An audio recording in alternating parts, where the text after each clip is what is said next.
Kev G weather overview. Let's hear it for Storm Team 4. And we've got high surf out there for the beach goers, and that's due to an offshore low pressure area.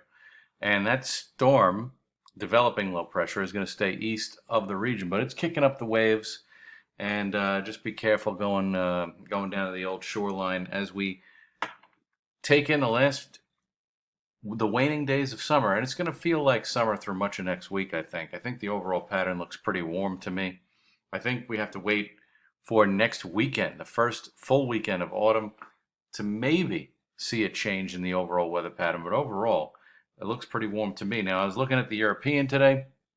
This is off of Tropical Tidbits, and you can see that there's a pretty large ridge of high pressure well to the east. That's the Bermuda High, well to the east of the lower 48, and it is providing much of the lower 48, in fact, with above normal temperatures, along with other features in the pattern. You can see that as we go through time, not much really changes as we go out to Monday.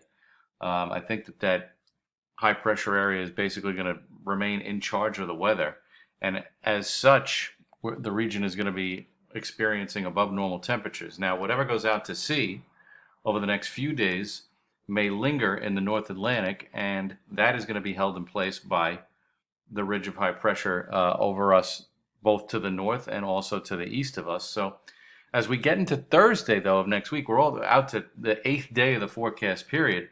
You can see that ridge starts to break down, and a trough of low pressure might be coming in from the Midwest to give us at least knock our temps down to seasonable, because upper 70s, low 80s, which is what's in the cards now, at least over the next 5 to 7 days in a general sense, that's above normal for this time of year. I mean, we are in mid-September after all, and the region should be, in the lower to mid 70s. So plenty of clouds out there right now, developing low pressure. We've been fighting these all day, and it's kept our temperatures in check somewhat today. But as we go through the next few days, we'll be losing these clouds as the low pressure heads well out to sea.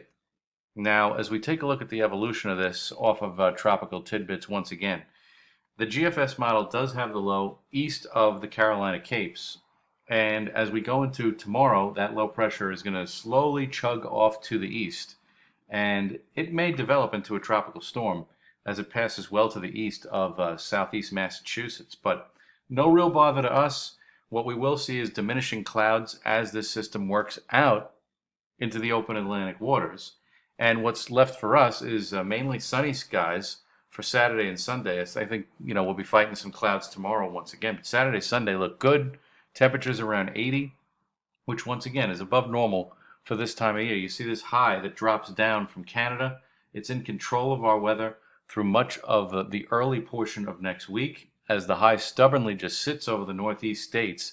And you can see this oncoming frontal system by next Tuesday afternoon, Tuesday night, and it's held up by this high pressure that is maintaining itself as we go through Wednesday into Wednesday night. So looking high and dry for the most part over the next 5 to 7 days. You look at the Weather Prediction Center, this is their precipitation through the next 7 days, and it has our area in less than an inch, which is welcome news, as we are very waterlogged from all the rain that we had basically all summer long. And you can see that the bulk of the precipitation is once again confined to the southeast. Florida's getting in on it. You can see that patch of precipitation well to the east, and that's in association with the low pressure area that we were looking at just before. Now, with respect to the temperatures, we've got tomorrow with highs basically around the mid 70s once again due to the aforementioned cloud cover. But then we shoot it up on Saturday with highs in the mid 80s. That'll probably be the warmest day of the period. But still, as we go through the period, Sunday, highs around 80. That's above normal for this time of year. Same thing with Monday, highs around 80. Once again, looking dry as that high pressure maintains control. Tuesday, 79 in the Big Apple. And then Wednesday, we'll see if that front makes any progress on the ensuing model runs. But for right now, I would plan on, for the next 5-6 days, basking in the loveliness of the mid-September mild spell that we are having for this time of year. And keeping that low pressure center off the coast for the next 24 to 48 hours, and then decreasing clouds as we head into the weekend.